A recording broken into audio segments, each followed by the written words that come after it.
অন্তর্বর্তী সরকারের প্রধান উপদেষ্টা ডক্টর মোহাম্মদ ইউনূসের সঙ্গে টেলিফোনে কথা বলেছেন যুক্তরাষ্ট্রের জাতীয় নিরাপত্তা উপদেষ্টা জ্যাক সুলিভান। এ সময় উভয়ে মানবাধিকার সমুন্নত রাখার ব্যাপারে প্রতিশ্রুতি ব্যক্ত করেছেন। আজ হোয়াইট হাউসের ওয়েবসাইটে প্রকাশিত এক বিবৃতি থেকে এ তথ্য জানা গেছে। বিবৃতিতে বলা হয়, চ্যালেঞ্জিং সময়ে বাংলাদেশকে নেতৃত্ব দেওয়ার জন্য যুক্তরাষ্ট্রের পক্ষ থেকে ডক্টর ইউনূসকে ধন্যবাদ জানিয়েছেন জ্যাক সুলিভান। এছাড়া ফোন আলাপে সকল মানুষের মানবাধিকার রক্ষার ব্যাপারে প্রতিশ্রুতি ব্যক্ত করেছেন উভয় নেতা। হোয়াইট হাউস জানিয়েছে, একটি সমৃদ্ধ, স্থিতিশীল এবং গণতান্ত্রিক বাংলাদেশের জন্য যুক্তরাষ্ট্রের সমর্থন কথা পুনর্ব্যক্ত করেছেন জ্যাক সুলিভান। বাংলাদেশ এখন যেসব চ্যালেঞ্জের মুখোমুখি হয়েছে সেসব মোকাবেলায় যুক্তরাষ্ট্র অব্যাহতভাবে সমর্থন জানিয়ে যাবে বলে বিবৃতিতে উল্লেখ করা হয়েছে। ৬টি সংস্কার কমিশন শিগগিরই তাদের প্রস্তাবনা জমা দেবে বলে জানিয়েছে নির্বাচন ব্যবস্থা সংস্কার কমিশনের প্রধান বদিউল আলম মজুমদার। তিনি বলেন, এরপর মূল কাজ সরকার, নির্বাচন কমিশন ও রাজনৈতিক দলের। সকালে রাজধানীর সিডাপ মিলনায়তনে এক সেমিনারে তিনি এসব কথা বলেন। তিনি বলেন, নির্বাচন কমিশনের দায়িত্ব হবে বাস্তবায়ন করা। গত কমার্সের ঘটনা তাদের স্মৃতিতে থাকলে তারা সঠিক দায়িত্ব পালন করবে। রাজনৈতিক দলগুলো গুরুত্বপূর্ণ অংশীজন উল্লেখ করে তাদের অতীতের ভুল ভ্রান্তির ঊর্ধ্বে উঠে কাজ করতে হবে বলেও মন্তব্য করেন বদিউল আলম মজুমদার। সংস্কারের যে ধারণা, যে প্রস্তাব, যে অঙ্গীকার করা হয়েছিল তার সুফল আমাদের ঘরে উঠেনি, বরং সিদ্ধাই হয়ে গিয়েছে। সংস্কারের যে মূল্যাচলন হয়েছিল 2007 সালে, 2008 সালে, এবং তারা রাজনৈতিক সংস্কৃতি পরিবর্তন আনার অঙ্গীকার করেছিল। তারা অঙ্গীকার করেছিল প্রশাসন, আইন শৃঙ্খলা রক্ষাকারী বাহিনীতে কোনো রকম দলীয়করণ হবে না, সুস্পষ্ট হবে। এরপরে আমাদের বিচারপতি, সাবেক বিচারপতি হাবিবুর রহমান কি বলেছিলেন আপনাদের মনে আছে কিনা, একটা গুরুত্বপূর্ণ কথা বলেছিলেন, দেশটা 2011 সালে দেশটা আজ বাজিকরদের হাতে। মানে আমরা ওই যে রাতের পরিবর্তে দিন না হওয়ার পরিবর্তে দিনের পরিবর্তে রাত হয়ে গিয়েছে, তিনি সেই কথা বলেছেন, ব্যাপক আক্রমণের শিকার হয়েছিলেন। জুলাই আগস্টে গণহত্যার সময় আশুলিয়ায় ৬ মরদেহ পোড়ানোর অভিযোগে দায়ের করা মামলায় সাবেক এক এমপি সহ ৫ জনের বিরুদ্ধে গ্রেপ্তারি পরোয়ানা জারি করেছেন ট্রাইব্যুনাল। আন্তর্জাতিক অপরাধ ট্রাইব্যুনালের চেয়ারম্যান বিচারপতি মোহাম্মদ গোলাম মর্তুজা মজুমদারের নেতৃত্বে ৩ বিচারপতির বেঞ্চ এই আদেশ দেন। এ সময় চিফ প্রসিকিউটর জানান, শেখ হাসিনাকে ফেরত পাওয়া গেলে বিচার কাজ সহজ হবে। এর আগে গত ১১ সেপ্টেম্বর শিক্ষার্থীদের আন্দোলনে সাভারের আশুলিয়ায় আগুনে পুড়িয়ে ৬ জনকে হত্যার অভিযোগে শেখ হাসিনা সহ ৭০ জনের বিরুদ্ধে পৃথক ২টি অভিযোগ দায়ের করা হয়। তাদের এই জ্বালিয়ে দেওয়ার চেষ্টা করার উদ্দেশ্য ছিল যাতে করে মানুষ বুঝতে না পারে যে এদেরকে কে হত্যা করেছে। পুলিশ হত্যা করে পুলিশের গাড়িতে রেখে আগুন দিলে মানুষ মনে করতে পারে যে পুলিশের গাড়িতে যেহেতু আগুন দেওয়া হয়েছে, হয়তো এই হত্যাকাণ্ডটা ছাত্র জনতা করেছে। এইভাবে দায়টা অ্যাভয়েড করার জন্য তারা পুলিশের গাড়িতে রেখে আগুন দেয়। এই লাশ পোড়ানোর ঘটনার সাথে সেই সময় কর্মরত ৪ জন পুলিশ অফিসারকে আমরা শনাক্ত করেছি। এই ৪ জন আর সাইফুল ইসলাম ঢাকা ১৯-এর এমপি সেই সময়ের, তার বিরুদ্ধে আমরা গ্রেপ্তারি পরোয়ানা জারির জন্য আবেদন করেছিলাম। অতীতের মতো বড়দিন উপলক্ষে রাজধানীতে কোনো নিরাপত্তা ঝুঁকি নেই বলে জানিয়েছে ডিএমপি। সকালে কাকরাইলের সেন্ট মেরিস গির্জায় নিরাপত্তা মহড়া শেষে একথা জানান ডিএমপির অতিরিক্ত কমিশনার মাসুদ করিম।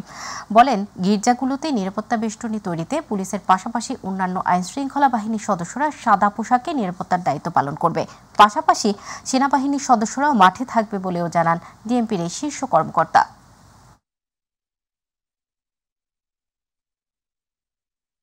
চার্জসমূহে নির্বিঘ্নে বড়দিনের আনন্দ উৎসব করার জন্য সর্বাত্মক প্রচেষ্টা করেছেন। আপনারা দেখেছেন যে আমাদের থানা পুলিশের পাশাপাশি সোয়াট টিম, আমাদের বোম ডিসপোজাল ইউনিট সহ স্পেশালাইজড ইউনিটগুলো এই কাজে এগিয়ে আসছে এবং আমরা আশা করি এই বড়দিন উপলক্ষে আমাদের যে খ্রিস্টান সম্প্রদায়ের সম্পূর্ণ আনন্দ উদযাপনের সহিত এবং নির্বিঘ্নে তাদের ধর্মীয় উৎসব পালন করতে সক্ষম হবে। আজকে সন্ধ্যা থেকে আমাদের বড়দিন উৎসব শুরু হয়ে যাবে, আর আমরা খুবই আনন্দের সাথে বলছি যে সুন্দর নিরাপত্তার ব্যবস্থা করা হয়েছে। আমাদের ডিএমপি পুলিশ বাহিনী, সোয়াট বাহিনী এখানে ইতিমধ্যেই তাদের মহড়া দিয়েছেন। বিএনপির কেন্দ্রীয় নির্বাহী কমিটির ভাইস চেয়ারম্যান ও সাবেক শিক্ষা উপমন্ত্রী আব্দুস সালাম পিন্টু দীর্ঘ 17 বছর পর কারামুক্ত হলেন। সকাল 11টার দিকে কাশিমপুর কেন্দ্রীয় কারাগার 2 থেকে মুক্তি পান তিনি। কারাগার কর্তৃপক্ষ জানিয়েছে সোমবার তার জামিনের কাগজপত্র কারাগারে আসে। যাচাই বাছাই ও আইনি প্রক্রিয়া শেষে আজ সকাল 11:04 তাকে মুক্তি দেওয়া হয়। এ সময় তার পরিবারের সদস্যরা কারা ফটকে উপস্থিত ছিলেন। 2004 সালের 21 আগস্ট আওয়ামী লীগের সমাবেশে গ্রেনেড হামলা মামলায় ফাঁসির সাজা পেয়েছিলেন আব্দুস সালাম পিন্টু। গত 1 ডিসেম্বর এই মামলায় সব আসামিকে খালাস দিয়েছেন হাইকোর্ট। খুলনা থেকে পদ্মা সেতু হয়ে ঢাকা রুটে দ্রুতগামী ট্রেন জাহানাবাদ এক্সপ্রেস বাণিজ্যিকভাবে যাত্রা শুরু করেছে। সকাল 6টায় খুলনা রেল স্টেশন থেকে ঢাকার উদ্দেশ্যে যাত্রা শুরু করে জাহানাবাদ এক্সপ্রেস।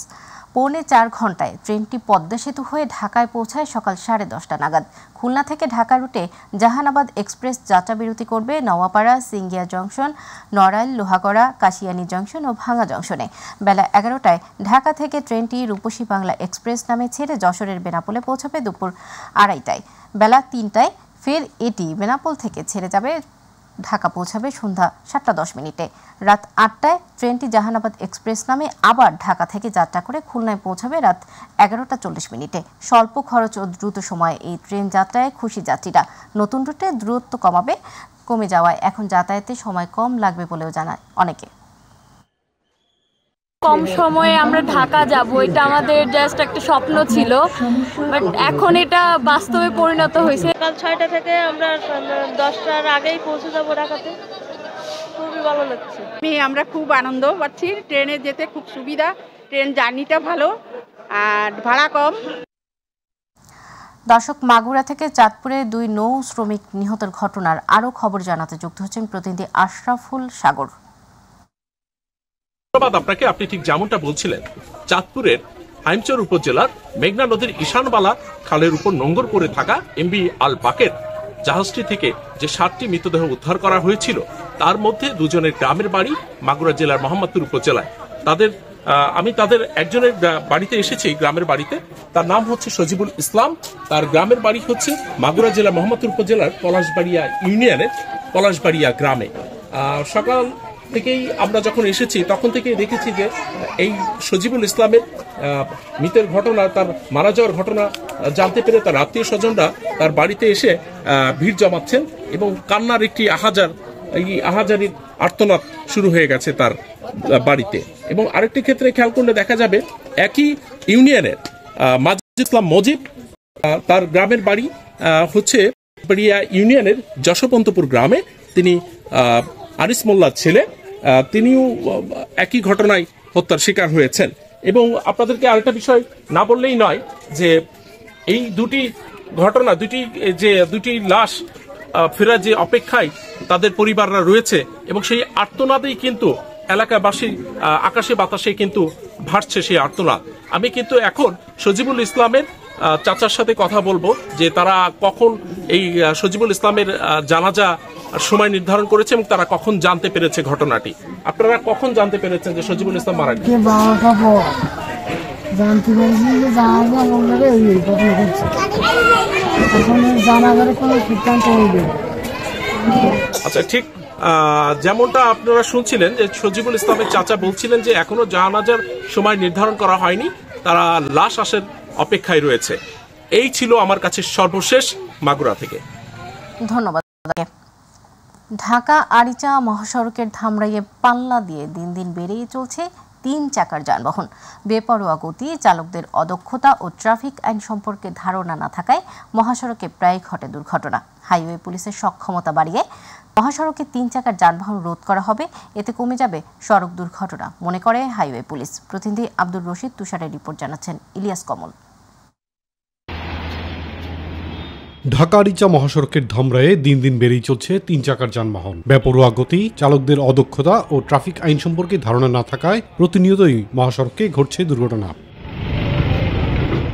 মহাসড়কের ইসলামপুর থেকে বারুরিয়া পর্যন্ত মাত্র 14 কিলোমিটার সড়ক নিয়ন্ত্রণ করেন সাভার এবং গোলরা হাইওয়ে থানা পুলিশ। ব্যস্ত এই মহাসড়কে গোলরা হাইওয়ে পুলিশের তৎপরতা তেমনটা নেই বললেই চলে। যারা বেশিরভাগ উল্টা পথে যাতায়াত করে এবং এদের একটা নির্দিষ্ট গতিসীমা আছে, কিন্তু এরা হচ্ছে এর থেকে ওভার স্পিডে যাওয়ার চিন্তা ভাবনা করে।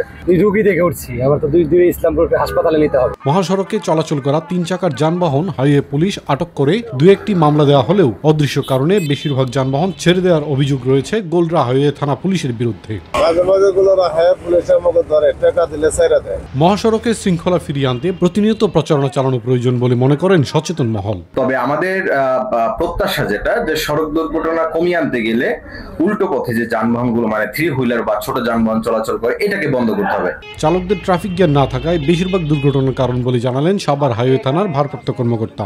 লোকাল লাইনের গাড়িগুলো যখন এতে উঠে যায়, আপনার মূল সড়কে উঠে যায়, তখন যান চলাচলে বিঘ্ন সৃষ্টি করে, যার ফলে কারণে জট তৈরি হয়। স্বল্প জনবল দিয়েই সর্বোচ্চ সেবা দেওয়ার চেষ্টা করছেন বলে জানান হাইওয়ে পুলিশের গাজীপুর রিজিয়নের এসপি। আমাদের যতটুকু সক্ষমতা আছে ততটুকু সক্ষমতা দিয়ে আমরা চেষ্টা করতেছি। তো আমরা ট্রাই করতেছি আমাদের হাইওয়ে পুলিশ হাইওয়েতে যাতে কম আসে বা আসতে না পারে, ঠিক আছে, বা আসলেও তাদেরকে নিবারণ করা, তাদেরকে ফেরত পাঠানো, এগুলো কাজ আমরা করতেছি। ইলিয়াস কমল, মাই টিভি। গাজীপুরের কালিয়াকৈর উপজেলার বিভিন্ন শিক্ষা প্রতিষ্ঠানে এসএসসি পরীক্ষার ফর্ম পূরণে শিক্ষার্থীদের কাছ থেকে অতিরিক্ত টাকা আদায়ের অভিযোগ পাওয়া গেছে। বিদ্যালয়ের প্রধান শিক্ষকরা এর দায় চাপাচ্ছেন উপজেলা মাধ্যমিক শিক্ষা কর্মকর্তার উপর। তবে অভিযোগ অস্বীকার করে লিখিত অভিযোগ পেলে ওইসব শিক্ষা প্রতিষ্ঠানের বিরুদ্ধে ব্যবস্থা নেওয়া হবে বলে জানিয়েছে শিক্ষা অফিস। গাজীপুর থেকে AKM শিশিরের রিপোর্ট। গাজীপুরের কালিয়াকৈরে সরকারি নিয়মনীতির তোয়াক্কা না করে এসএসসি ফর্ম পূরণে শিক্ষার্থীদের কাছ থেকে অতিরিক্ত টাকা আদায়ের অভিযোগ করেছে বেশ কয়েকটি শিক্ষা প্রতিষ্ঠানের বিরুদ্ধে। শিক্ষা বোর্ড থেকে এসএসসি পরীক্ষার ফি, কেন্দ্র ফি সব মিলিয়ে 2240 টাকা নির্ধারণ করা হলেও নানা অজুহাতে সাটুরাশোলাটি উচ্চ বিদ্যালয়, খালপার পল্লীমঙ্গল উচ্চ বিদ্যালয়, গ্রাম বাংলা কিন্ডারগার্টেন সহ কয়েকটি স্কুলের বিরুদ্ধে শিক্ষার্থীদের কাছ থেকে 6 থেকে 12,000 টাকা হাতিয়ে নেওয়ার অভিযোগ উঠেছে। আমি খালপার পল্লীমঙ্গল স্কুলে পড়ি, আমার ফর্ম ফিলাপে 7,300 টাকা নিয়েছি।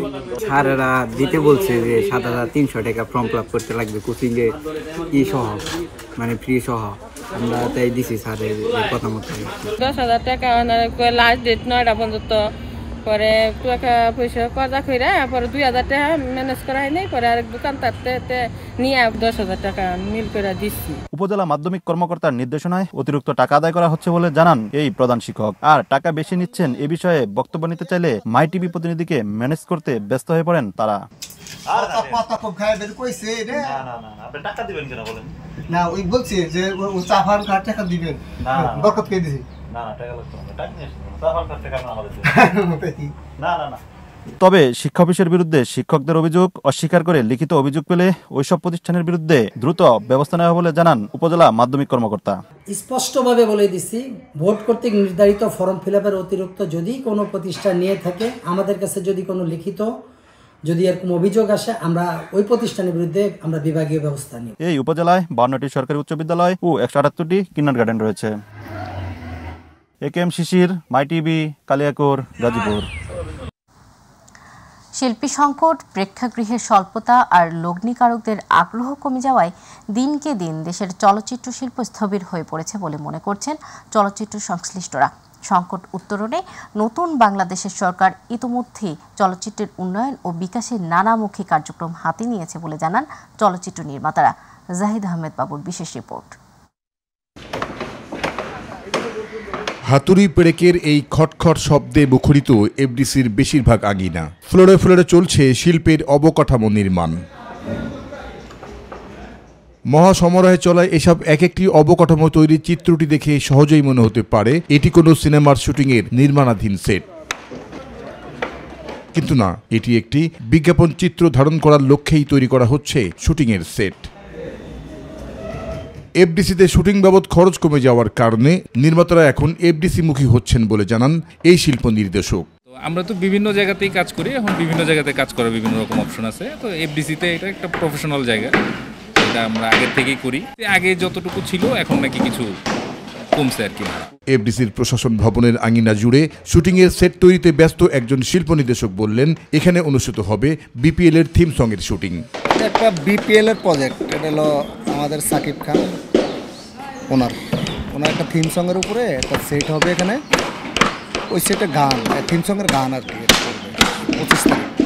তবে দেশের চলচ্চিত্রের উৎপাদন ব্যবস্থা সচল রাখতে নানামুখী পদক্ষেপ নেওয়ার কথা জানান তথ্য ও সম্প্রচার মন্ত্রণালয়ের উপদেষ্টা মোহাম্মদ নাহিদ ইসলাম। চলচ্চিত্র জগতেরও যে দীর্ঘদিনের স্থবিরতা আছে, নানান ধরনের সমস্যা রয়েছে, সরকারের জায়গা থেকে আমরা পৃষ্ঠপোষকতা করতে চাই। এদিকে চিত্র পরিচালক সাইমন তারেক জানান, জুলাই পরবর্তী চলচ্চিত্র অঙ্গন ভালোই যাচ্ছে। 5ই আগস্টের পরে আমাদের চলচ্চিত্র ঘুরে দাঁড়াচ্ছে। এফডিসিতেই অন্তত যে ভাড়া ছিল সেটা অর্ধেক করা হয়েছে, যদিও এখনও সার্কুলার আমাদের হাতে আসে নাই। তবুও নির্মাতারা এফডিসি মুখী হচ্ছে। যতক্ষণ পর্যন্ত আমলাতান্ত্রিক জটিলতা থেকে না বেরোতে পারবো আমরা, ততক্ষণ পর্যন্ত সাংস্কৃতিক অঙ্গন কোনোভাবেই উত্তরণ করা সম্ভব না। শিল্পী সংকট, দর্শকের মনের মতো সিনেমা নির্মাণের ব্যর্থতা এবং এই অঙ্গনে বিরাজমান আমলাতান্ত্রিক জটিলতার অবসান হলে চলচ্চিত্র শিল্প পুনরুজ্জীবিত হবে বলে মনে করছেন শিল্পী ও কলাকুশলীরা। তারা বলছেন, দেশের প্রেক্ষাগৃহের সংখ্যা বাড়ানোর পাশাপাশি গল্প নির্ভর এবং মানসম্মত সিনেমা নির্মাণ করতে পারলে ঘুরে দাঁড়াবে বাংলাদেশের ঐতিহ্যবাহী চলচ্চিত্র শিল্প। জাহিদ আহমেদ বাবু, মাই টিভি, ঢাকা। আজ 24 ডিসেম্বর 2021 সালের এই দিনে ঢাকা থেকে বরগুনাগামী এমভি অভিযান 10 লঞ্চে ভয়াবহ অগ্নিকাণ্ডের প্রাণ হারায় অন্তত 40 জন। দীর্ঘ সময় পার হলেও বরগুনার নৌরুটে লাগেনি কোনো আধুনিকতার ছোঁয়া। যাত্রীরা বলছেন, লঞ্চ সিন্ডিকেট বন্ধ করলে মিলবে সুরাহা। প্রতিনিধি শফিকুল ইসলাম স্বপনের তথ্যচিত্রে আরও জানাচ্ছেন আতিকুর রহমান তিতাস। 2021 সালের 24 ডিসেম্বর রাতে ঢাকা থেকে বরগুনার উদ্দেশ্যে ছেড়ে আসে লঞ্চ এমভি অভিযান 10। ঝালকাঠি সুগন্ধা নদীতে পাড়ি দেওয়ার সময় ঘটে ভয়াবহ অগ্নিকাণ্ড। এতে মারা যান 40 যাত্রী। অনেকে জীবন নিয়ে কোনো মতে ফিরে এলেও আজও ভোলেননি সেদিনের বিভীষিকাময় স্মৃতি। ওই 24 তারিখ রাতে বেঁচে গেছি, যেটা এটা আসলে বেঁচে গেলে বললে হবে না, এটা আসলে আল্লাহর একটা হয়তো বা কৃপা ছিল, উনি বাঁচাইবেন বিদায় বেঁচে গেছি। দীর্ঘ সময় পার হলেও বরগুনার নৌরুটে বাড়েনি সেবার মান। নিরাপত্তা সরঞ্জাম কিংবা যাত্রী সেবার তোয়াক্কা করছে না লঞ্চ কর্তৃপক্ষ। পুরনো লঞ্চের ধীরগতি আর নিম্নমানের সেবায় বিড়ম্বনার শিকার হচ্ছেন যাত্রীরা। প্রায় 40 জন লোক প্রাণ হারায় এবং শতাধিক লোক আহত হয়, কিন্তু সেই অগ্নিকাণ্ডের দৃশ্য এখনো মনে পড়লে আমাদের সেই কান্নায় বুক ফেটে আসে। ক্যাপাসিটির উপরে যদি ইঞ্জিন গতি বাড়িয়ে দেয় তাহলে সেটা বাস্ট হইতে পারে, আগুন লাগতে পারে। সেই লঞ্চেই আমাদের এই বঙ্কিমচন্দ্র মজুমদার তিনি আগুন তার স্ত্রী সহ পুড়ে যায়। তো আমরা জনগণের পক্ষ থেকে এই সরকারের প্রতি বা লঞ্চ কর্তৃপক্ষ যারা এখনো চালায়, যেন এইভাবে একটা সুব্যবস্থা থাকে, যাতে এই ধরনের আর কোনো মর্মান্তিক ঘটনা না ঘটে। যাত্রী সংকটের অজুহাতে বন্ধ রাখা হয়েছে ঢাকা আমতলী রুটের লঞ্চ যোগাযোগও। যাত্রীদের অভিযোগ, এ বিষয়ে উদাসীন বরগুনা নৌবন্দর কর্তৃপক্ষ। তবে কর্তৃপক্ষ বলছে, লঞ্চ মালিকদের সাথে যোগাযোগ অব্যাহত রয়েছে। গতি নিয়ন্ত্রণের বড় বড় জাহাজ যেগুলো আছে, ওগুলো গতি নিয়ন্ত্রণ করে আপনার 500 ফিট চলে যায়। গতি নিয়ন্ত্রণে রাখার পর তারপর সামনে চলে যায়। তখন এইরকম একটা জাহাজ সামনে পড়ে গেলে তাদের দুর্ঘটনা ঘটতে পারে। জোর প্রচেষ্টা আছে যে নদীপথের লঞ্চগুলো তারা নিয়মিত পরিচালনা করুক, এই নিয়ে তাদের লগে প্রতিনিয়ত আলাপ আলোচনা আমাদের হচ্ছে এবং তাদেরকে বোঝাচ্ছি। নদীমাতৃক বাংলাদেশে নদীপথে চলাচল হবে নিরাপদ, নৌযানগুলো হবে আধুনিক ও উন্নত, এমন প্রত্যাশা চলাচলকারীদের। আতিকুর রহমান তিতাস, মাই টিভি।